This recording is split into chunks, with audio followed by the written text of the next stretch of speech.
In the deep jungles of Malaysia, there is a legend. Some people believe that the forest is alive, that it can choose to open up, or it can choose to hide you. In 2015, 7 students from a small boarding school stepped into those trees. They weren't experts. They were just children, between 7 and 11 years old. They thought they were just taking a shortcut home, but the trail they followed led somewhere else. They had no food, no water, no way to survive the cold nights. As soon as they went missing, the search began. It was massive. Over 400 people, elite trackers, and dogs that could smell a footprint from miles away. They used drones with heat cameras to scan every single leaf. By all logic, 7 children should have been found in a matter of hours. But for 47 days, the forest was silent. 1 week turned into a month, then 6 weeks. How do 7 children stay invisible to 400 experts for that long? It was as if they had simply walked off the face of the earth. On the 47th day, the forest finally gave them back. But what rescuers found made the mystery even harder to explain. The children weren't miles away in the deep jungle. They were found less than 1 kilometer from the school gates. They were in an area that search teams had already walked through, over and over again. Not once did a dog catch their scent. Not once did a camera see their heat. How do 7 children become ghosts in their own backyard? Did they just get lucky? Or did the forest decide to keep them hidden? Tonight, we look at the survival, the silence, and the impossible vanishing of the Skatohoi 7. The rainforest surrounding Post Tohoi is not simply thick jungle. It is ancient forest, a triple canopy ecosystem where sunlight struggles to reach the ground. Even at midday, the forest floor can feel like twilight. Mist lingers along the valleys. Roots twist across the earth like silent rivers of wood, and the air hangs heavy with humidity.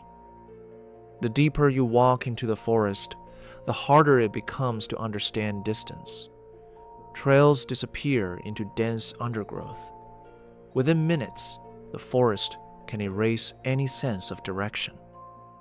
Search volunteers later said the jungle had an unusual quality. Sometimes the forest sounded alive with insects and birds, but at other moments, everything would stop. No birds, no insects, no wind. Just a sudden, unnatural silence. Some rescuers later said that those moments were the most unsettling part of the search. Not the darkness, not the exhaustion, but the strange feeling that the forest itself was aware of them, as if the jungle were quietly watching every step they took. The story begins at Sekolah Kebangsaan Tohoi, a small boarding school located deep in the interior of Malaysia. Most of the students come from remote Orang Asli villages scattered across the surrounding forest. For many of them, the journey to school involves hours of travel along logging roads and jungle trails. For the youngest students, it is often their first time living far from home. On the 22nd of August 2015, a group of students slipped away from the hostel grounds.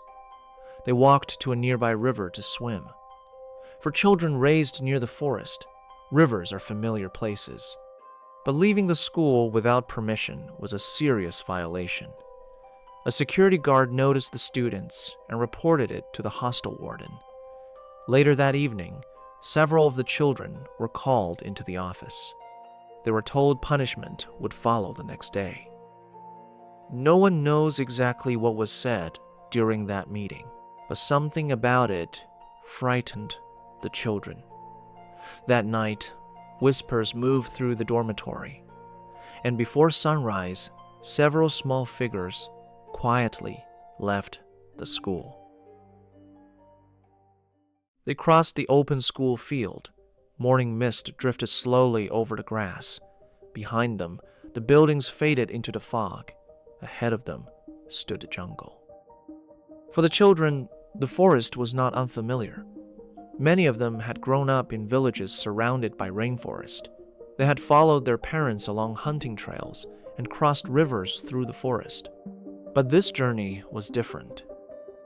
According to other students, the group had a plan. They were not trying to disappear. They were trying to return home, back to their villages, Kampung Penad and Kampung Gawan. But those villages were nearly 50 kilometers away, through dense rainforest, across rivers and ridges. For small children carrying no food or supplies, the journey was nearly impossible. At some point along the forest edge, the larger group hesitated. Some students turned back. Others hid near the tree line. But 7 of the youngest children continued walking. And within minutes, the jungle swallowed them.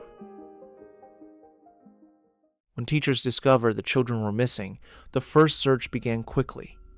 Staff members walked along familiar forest paths. They followed riverbanks and nearby trails. By evening, 16 students were found hiding near the edge of the jungle, but 7 had gone deeper. Soon, police were notified. Search teams began arriving from nearby towns.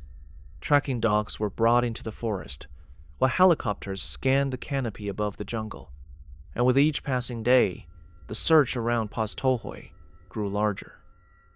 From the air, the rainforest looked endless, a sea of green stretching across the hills. The canopy was so dense that even trained observers struggled to see movement beneath it.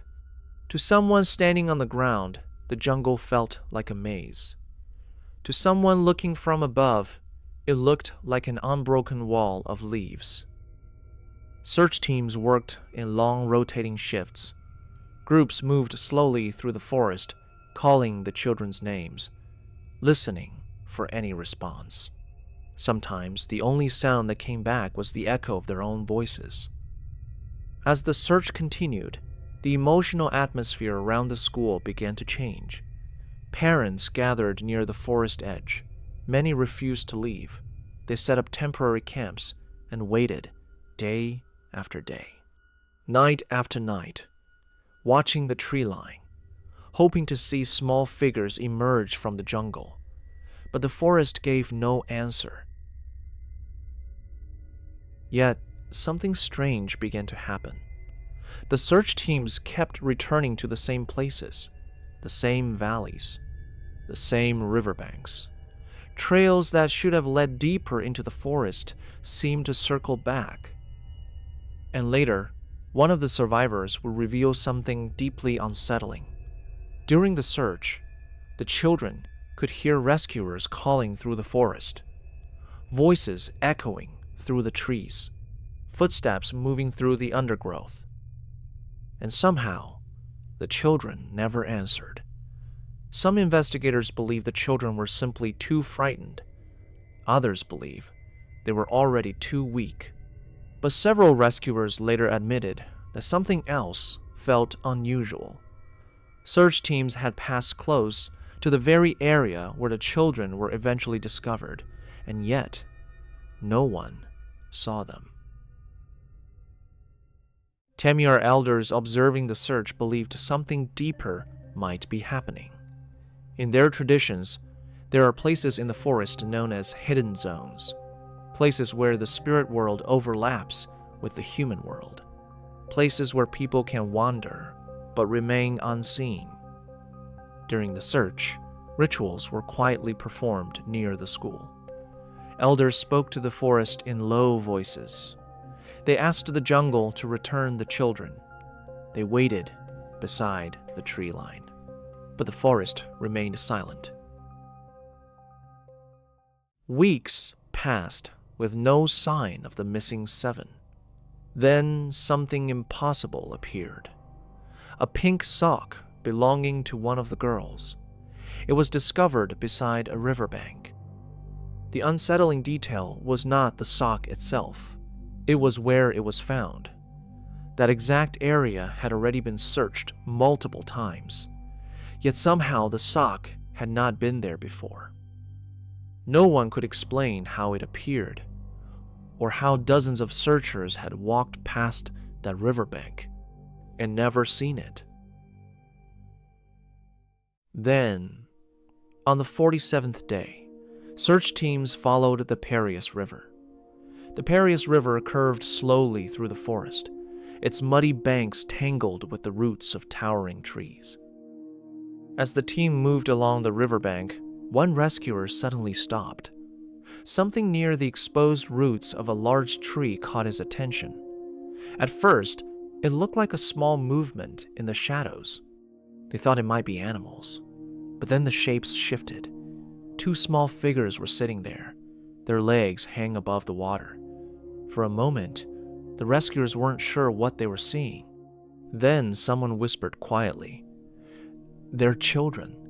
They were extremely thin, barely able to move, but they were alive. The rescuers approached slowly, expecting crying, relief, movement, but the girls remained silent. They simply stared, as if they had been listening to the jungle for a long time. In the days that followed, search teams began discovering the remains of the other missing children nearby. 4 of the 7 had died during the long weeks inside the forest, but one child was never found. Despite the massive search operation, one of the children simply seemed to vanish into the jungle. And yet, the most disturbing detail remained their location. The survivors and the remains had all been found less than 1 kilometer from the school, inside an area that search teams had already walked through again and again.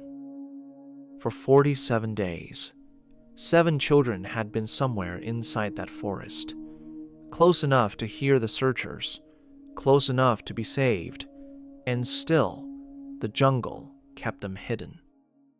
And even when the search finally ended, the mystery did not, because one child was never found. Despite weeks of searching, expert trackers, dogs, and hundreds of volunteers, the forest never returned the last child. As if somewhere deep beneath the endless green canopy, the jungle had decided to keep one secret for itself. Even today, no one knows where the last child disappeared. Today, the jungle surrounding Posttohoi still stands. The rivers still wind through the valleys. The forest still surrounds the small clearing where the school sits. The jungle looks exactly the same as it did in 2015, but the mystery of those 47 days has never fully disappeared. How could 7 children remain hidden in an area where hundreds of rescuers were searching? Were they simply lost while trying to return home, too weak to move, too frightened to answer the voices calling their names, or overwhelmed by the endless scale of the rainforest? Or is it possible that something inside the jungle prevented them from being found? Because in forests like Posttohoi, the jungle does not explain itself. It simply waits, and sometimes it decides when the lost are allowed to be found. If you enjoy exploring mysteries like this one, consider subscribing to Silent Asia. There are many more stories still hidden across this region. What do you think happened in the forests of Posttohoi? Share your thoughts on the comments.